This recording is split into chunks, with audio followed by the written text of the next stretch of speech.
बिस्मिल्लाहिर्रहमानिर्रहीम। याद के बेनशां जजीरों से तेरी आवाज़ आ रही है अभी।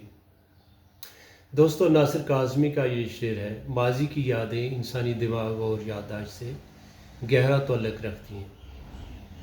ये रिश्ता जज्बाती और नफ्सियाती नहीं बल्कि फितरी और जज्बाती रूह से जुड़ा हुआ है। माजी की यादों का दोस्तों, याददाश्त इंसानी दिमाग की वो सलाहियत है जिसके ज़रिए अहम मालूमात महफूज होती हैं और फिर इन मालूमात को मुख्तलिफ मौक़े पर हम याद करते या वक्तन फ़वक्तन अपने मकासद के लिए दोबारा इस्तेमाल करते हैं। हमारी याददाश्त इस लिहाज से 3 हिस्सों में मुनक़सिम है। हमारी हिस्सी याददाश्त यानी सेंसरी मेमोरी बहुत मुख्तसर मिली सेकंड तक रहती है। फिर शॉर्ट टर्म मेमोरी है जो मुख्तसर मुद्दती याददाश्त है जो चंद सेकंड से मिनट तक रहती है। और उसके बाद लॉन्ग टर्म मेमोरी है यानी तवीलुल मुद्दती याददाश्त जो सालों या पूरी ज़िंदगी तक की मालूमात इकट्ठी करती है। दोस्तों, हाल और माजी के वाक़यात हमारी यादों का हिस्सा उस वक़्त बनते हैं जब हम किसी वाक़े का तजर्बा करते हैं तो उससे वाबस्ता बेशुमार वाक़यात हमारे जहन में गूंजते हैं और बाज़गश्त की शक्ल में हमारी सोच के दायरों में सफ़र करना शुरू कर देते हैं। ये यादें हमारी शख्सियत, सोच और फ़ैसले का अंदाज़ बदल देती हैं।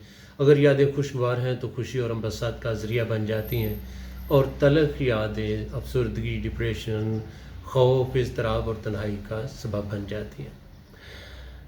दोस्तों, यही यादें जब अदब में जगह लेती हैं तो माजी के मदफनों और यादों के जजीरों से हज़ारों खुशबुओं के जलों में, ख्वाहिशों के जलों में हमारी आँखों के सामने रक़्सां करती हैं और नासिर काज़मी के शेर याद के बेनशां जजीरों से तेरी आवाज़ आ रही है अभी की तफसीर बन जाती हैं।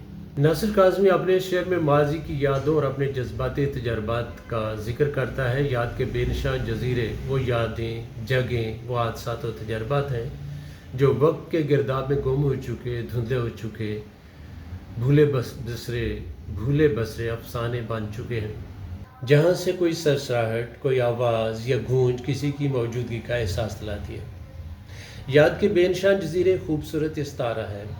यादें गोया समंदर में छुपे जजीरे का रूप धार चुकी हैं जो शराब की मानिंद साफ छुपती भी नहीं, सामने आती भी नहीं, जिनका वजूद भी नहीं मगर फिर भी कहीं ना कहीं हैं।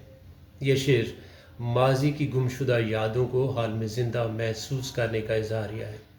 एक ऐसा बेनाम ताल्लुक़ जो वक्त की गर्दाब में दब तो गया मगर मुकम्मल ख़त्म ना हुआ।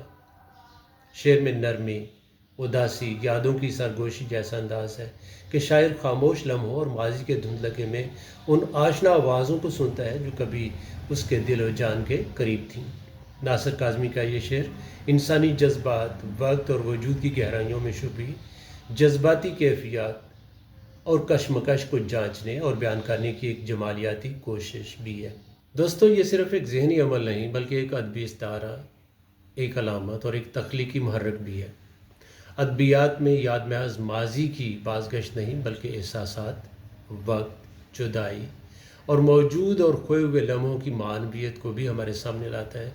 नासिर काज़मी का ये शेर नफ्सियाती कैफियत को वाज़ेह करता है जिसमें यादें इंसान को ज़ख्मों से बचाती और ज़िंदा रहने का गुर भी सिखाती हैं। माजी के ज़ख्म हरे करती हैं जो अदब में तख्लीक के बहाने बन जाती हैं। यादें माजी की बाज़गश्त नहीं बल्कि तख्लीक की चिराग और राह अमल है जो हाल को रोशन करती और मुस्तकबिल की सिमत बनाती हैं। इसके साथ साथ कारी और तख्लीक कार के दरमियान जज्बाती ताल्लुक़ भी पैदा करती हैं। तो गोया नासिर काज़मी का ये शेर याद के बेनशां जजीरों से तेरी आवाज़ आ रही है अभी वो तख्लीकी इजहार है जो माजी के मदफन से नई यादों को हमारे सामने लाता और तख्लीक कार को नई समत दिखाता है।